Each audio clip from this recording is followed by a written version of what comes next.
Bonjour et bienvenue. Aujourd'hui, on s'attaque à un sujet qui nous concerne tous, les finances personnelles. On va décrypter ensemble le parcours de l'argent en partant de la fiche de paie pour arriver jusqu'au compte d'épargne. Alors, voilà le programme. D'abord, on va décortiquer une fiche de paye pour bien comprendre ce qui s'y passe. Ensuite, on assemblera les pièces du budget d'un ménage. Puis, on verra ce que notre argent peut réellement acheter, c'est le fameux pouvoir d'achat. On regardera aussi où vont les cotisations qu'on nous prélève. Et enfin, la partie la plus intéressante, comment faire travailler son argent. Allez, on commence par un mystère que presque tout le monde a déjà rencontré au moins une fois dans sa vie professionnelle. C'est la grande question, n'est-ce pas? On voit un chiffre alléchant sur un contrat, et puis ce qui tombe sur le compte est bien plus bas. Tout ça, c'est l'histoire de la différence entre ce qu'on gagne et ce qu'on touche vraiment.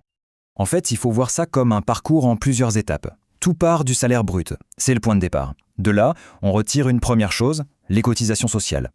Ce qui reste, c'est le salaire déduible imposable. Mais ce n'est pas fini. On enlève encore le précompte professionnel, qui est une sorte d'avance sur les impôts. Et enfin, ce qui reste au bout du chemin, c'est le fameux salaire net. C'est ce montant-là qui arrive sur le compte en banque. Ce qui est fascinant, c'est qu'il y a deux réalités.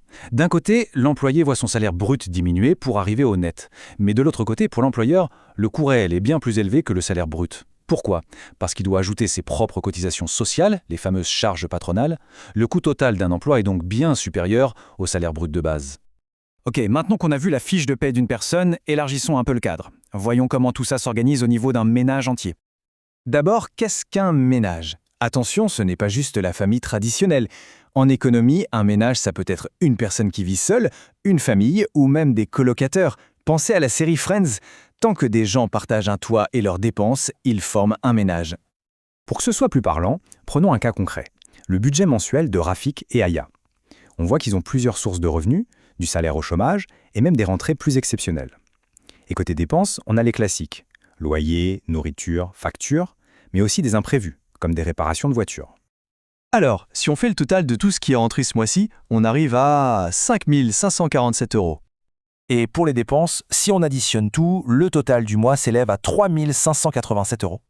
La question cruciale est donc, est-ce que ça passe? Eh bien, oui. Pour ce mois-ci, ils sont dans le vert, il leur reste 1 960 €, c'est un beau surplus, mais il faut bien noter qu'il est en partie dû à des revenus exceptionnels, comme la prime de vacances. Avoir de l'argent sur son compte, c'est une chose. Mais ce qui compte vraiment, c'est ce qu'on peut acheter avec. Et ça, c'est un tout autre concept absolument essentiel. On parle ici du pouvoir d'achat. L'idée est simple. C'est la quantité de biens et de services qu'on peut s'offrir avec son revenu. Et il ne dépend que de deux facteurs. Combien d'argent on gagne et combien coûtent les choses. C'est l'équilibre entre ces deux éléments qui est déterminant. Regardons un premier scénario tout simple. Imaginons que le revenu augmente, par exemple de 1 500 à 1 800 €, mais que les prix dans les magasins, eux, ne bougent pas.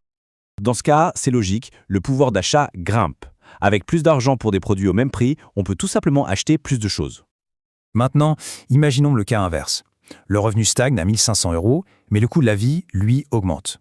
Tout devient plus cher. Eh bien, là, le pouvoir d'achat diminue. C'est mathématique. La même somme d'argent permet d'acheter de moins en moins de choses. C'est ce qu'on ressent directement quand il y a de l'inflation. On a vu tout à l'heure que des cotisations étaient prélevées sur le salaire. Mais où va cet argent, concrètement? Eh bien, il finance un système absolument fondamental. Cet argent alimente la sécurité sociale. C'est une sorte de grand filet de sécurité collectif qui nous protège contre les aléas de la vie. Ça couvre les pensions de retraite, les allocations de chômage, les soins de santé, les aides aux familles et bien d'autres choses. C'est un pilier de notre modèle social. Son fonctionnement est un cycle. D'abord, les travailleurs et les entreprises versent leurs cotisations. Cet argent est ensuite centralisé par un organisme collecteur. Puis, ces fonds sont redistribués à ceux qui en ont besoin, sous forme de prestations. C'est un grand mécanisme de solidarité où ceux qui travaillent financent la protection de toute la population. On a parlé des revenus, des dépenses, des prélèvements. Il nous reste à voir la dernière pièce du puzzle. Que fait-on avec l'argent qu'il reste à la fin? C'est là qu'intervient l'épargne. L'épargne, c'est tout simplement la partie du revenu qu'on choisit de ne pas dépenser tout de suite. C'est une décision qu'on prend, un acte volontaire, avec une idée en tête, utiliser cet argent plus tard. Et on épargne pour différentes raisons. Il y a l'épargne à court terme, pour un projet concret comme des vacances. Il y a l'épargne de précaution, le fameux matelas de sécurité en cas de coup dur. Et puis il y a l'épargne à long terme, dont le but est de se construire un patrimoine, de faire en sorte que cet argent, à son tour, génère de la valeur. Voilà, du salaire brut à l'épargne, en passant par le budget et le pouvoir d'achat, on a vu les bases.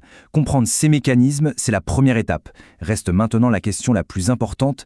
Une fois qu'on a ces clés en main, quel plan financier peut-on construire pour son avenir ?